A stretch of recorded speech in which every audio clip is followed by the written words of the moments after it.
Kita kembali lanjutkan perbincangan bersama Mbak Hanifah. Kalau ada tes psikologi, begitu ya Mbak ya. Tadi kan ada beritanya soal tes psikologi. Sebenarnya ketika dokter itu misalnya buka praktek atau masuk ke rumah sakit, harusnya kan ada kan tes psikologi. Nah, apa kemudian tes psikologi itu juga mempengaruhi, bisa menakar ini dokter yang benar-benar kredibel untuk institusinya bekerja di rumah sakit atau tidak? Oke, baik. Jadi semua proses sudah dilakukan baik oleh instansi terkait gitu ya.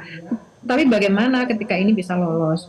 Kita perlu ingat bahwa tes psikologi itu saat ini bisa dipelajari gitu ya. Jadi sehingga apa namanya hasilnya kita nggak tahu, walaupun para psikolog juga mereka profesional dan memiliki ilmu yang kompeten untuk menghadapi ini.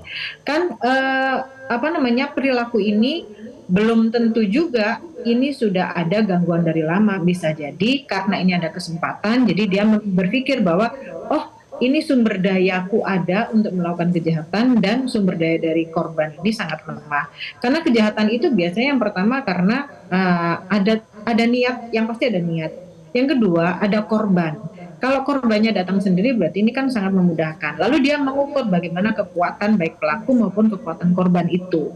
Nah ini jelas-jelas sekali bahwa si korban ini sangat-sangat tidak punya kekuatan. Seperti yang Mas tadi sampaikan, ketika di dalam ruang praktek kita tidak bisa melakukan apapun, walaupun kadang kita tahu ini sepertinya menyalahi prosedur.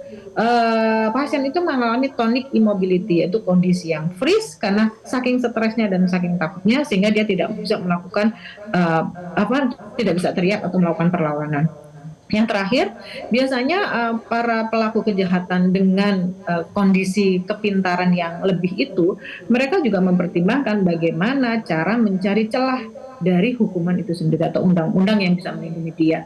Jadi ini kompleks sekali kalau kita lihat dari proses dia melakukan kejahatan, ini adalah kejahatan yang sempurna sudah dia lakukan. Baik, ya Mbak Hanifah, bagaimana supaya jika ada temuan terkait penyimpangan perilaku seksual dari pelaku kekerasan atau pelecehan seksual ini tidak menjadi alasan untuk nanti mengurangi hukumannya atau bahkan membebaskan dari hukuman pidana? Bukankah justru harus ditambah ya? Karena kemarin sudah ramai diperbincangkan bahwa pelaku kekerasan seksual itu harus dikenakan kebiri kimia. Nah sebetulnya kebiri kimia itu kan akan justru melindungi dia. Kalau banyak sekali perdebatan kebiri kimia ini tidak sesuai dengan hak asasi manusia. Tapi menurut saya pribadi, kebiri kimia itu justru melindungi pelaku untuk tidak melakukan lagi. Karena mereka sudah melakukan agresi, mereka mungkin akan melakukan pengulangan, mereka akan mempelajari bagaimana mendapatkan korban-korban yang lain. Ketika mereka mendapatkan hukuman kebiri, mereka pasti akan terlindungi dari kejahatan-kejahatan yang akan dilakukan lain. Ya, selanjutnya. Kemudian ada efek sosial, karena ketika ada hukuman yang berat, masyarakat atau orang lain atau dokter yang mungkin sudah melakukan atau berpotensi melakukan mungkin akan takut akan melakukan hal yang sama. Tetapi ada hal lain yang mengkhawatirkan pula, karena biasanya kalau sudah mendapatkan hukuman dan sudah dikebiri kimia, biasanya atau kekhawatiran masyarakat jangan-jangan ini adalah akhir dari semuanya. Padahal banyak korban yang sebetulnya harus dilindungi dan sebetulnya sistem yang harus diperbaiki.